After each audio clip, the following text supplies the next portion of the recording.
Hey guys, Alex Kahn here at Mecum 2000 in Kissimmee, Florida, and I'm here at one of the lots. And this particular one has three famous cars. This one is the Ford from the Ford versus Ferrari movie, one of the hero cars driven by Ken Miles. We got here one of the original cars from the 2000 Gone in 60 Seconds movie, and back over there is the one of the cars from Christine, one of the original cars. All right, guys, so let's take a look at these cars here, these movie cars. I love movie cars. So this is the actual car from Christine, but they used several cars from that movie. This particular one is actually given away in a sweepstakes. So someone just won this car out of 40,000 people who applied for it. And it's a 58 Plymouth Fury. And I think in the actual movie, it was actually a Belvedere, but they really do look alike. Now, they're estimated that they're going to sell this car between $400,000 and $500,000. And right next to that is the Eleanor Car from Gone in 60 Seconds.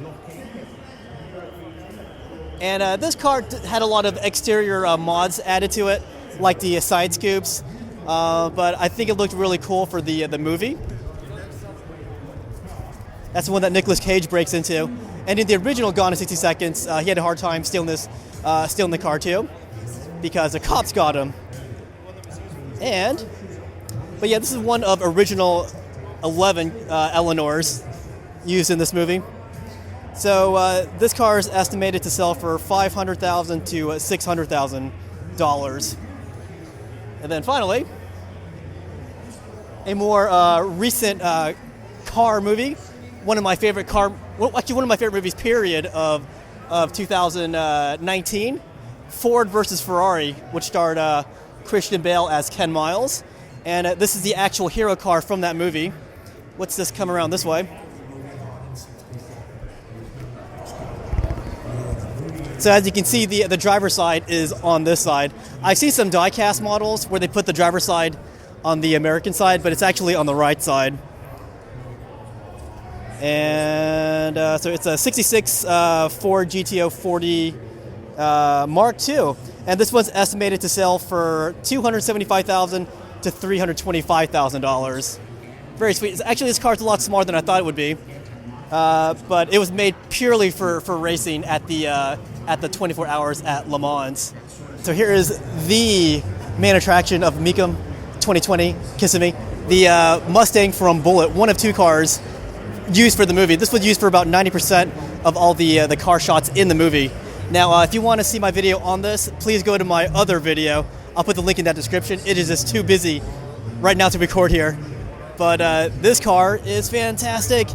It still runs. It still has the original Highland green paint on it. Steve McQueen touched this car, and most of the parts on this car are still original. But again, if you want to watch that video, go to my other video to watch it. All right, guys, right behind me is a 66 Shelby 427 Cobra Roadster, and this is one of the most expensive cars here. It's estimated to sell for $1,500,000 up to $1,900,000. And this was actually sold new at Tasca Ford, and apparently there's only been two owners of this car for about 40 years. And the original owner said himself that Carroll Shelby gave him the keys to this car. So they've actually quarantined this car from the public. That's just how amazing this car is. Hey guys, I found my section. This is Mopar heaven right here. Here's a road track. Now, here's one I wanted to see.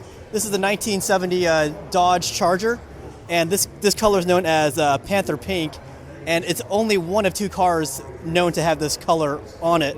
And this car is estimated to sell for $175,000 to $250,000.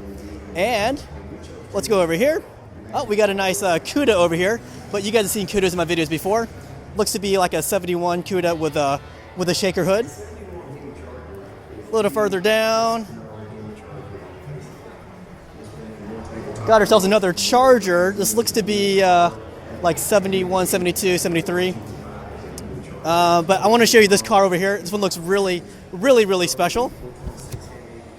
I mean, these are all special cars, but this particular one here, this 71 Plymouth Hemi GTX with a sunroof, it is the most expensive Hemi car ever produced. Like, it didn't say anything right here, but it is the most expensive Hemi ever produced, period. and this one's estimated to sell for $350,000 to $450,000. So that is the epitome of Hemi-ness. And these are some other really cool cars too. The convertible Challenger, which would be a joy to drive.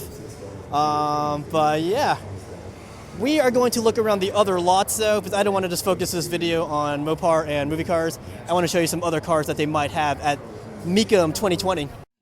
It's like some kind of staging area for the cars. I like those old signs up there. So this one is special, registered bidders only. But you can see, oh, you're fine. You can see all kinds of exquisite cars, but not even my media pass will get me in there. Probably a good thing too. I don't have to accidentally buy a car that I can't afford.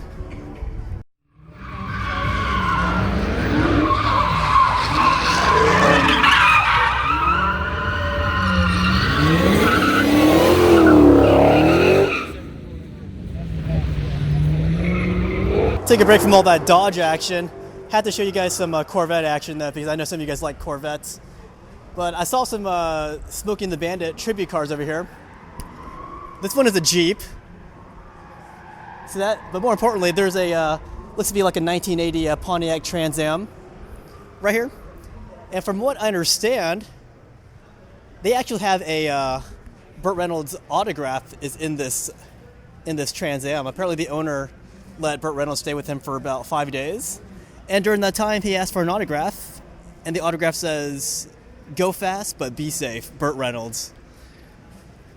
And pretty cool thing. Now, what I see over here is a Mustang Mach, which I want to show you guys. It's one of my favorite Mustangs ever, right over here.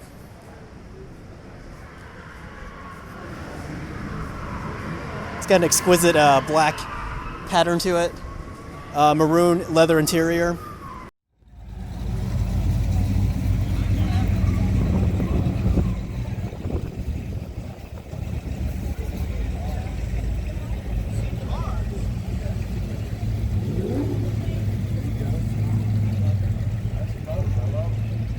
Here is a 44 Willys Jeep.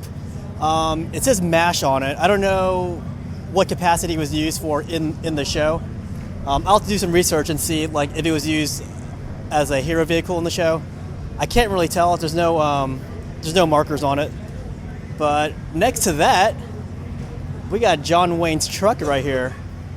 That is pretty sweet. I didn't know he had a truck like that. I thought he had been more of a, I don't know, like a. I got nothing on that.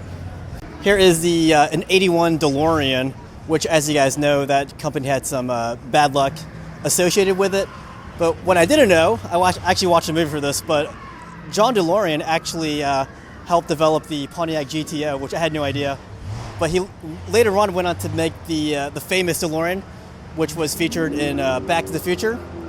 Something very unique about this car are the famous gull wing doors, named so because of the doors that come out and looks like a seagull.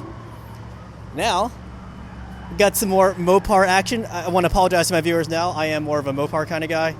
But here is a Challenger RT. It's got a 440 Magnum inside. And some people don't like the vinyl top, but I'm actually a big fan of the vinyl top because vinyl to me says this is the 70s, and I kind of like that feeling. And I got to show you guys, some of you are Camaro fans. Here is a Yenko. This is one of the best kind of Camaros you can get. And it's got a giant 427 engine inside. And then, for those of you who like Broncos, I got this giant, well, I don't have it, but it's a 68 Bronco here. Sport. Look at these giant, big fat tires on it. Ready to do some crawling, I think.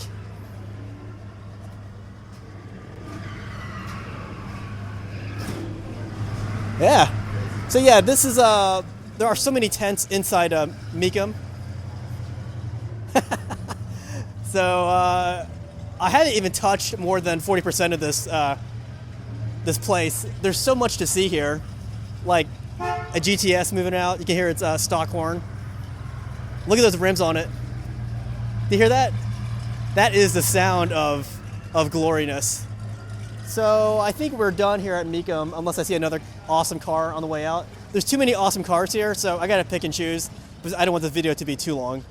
But hope you enjoyed my look at Mecum 2020, Kissimmee, Florida.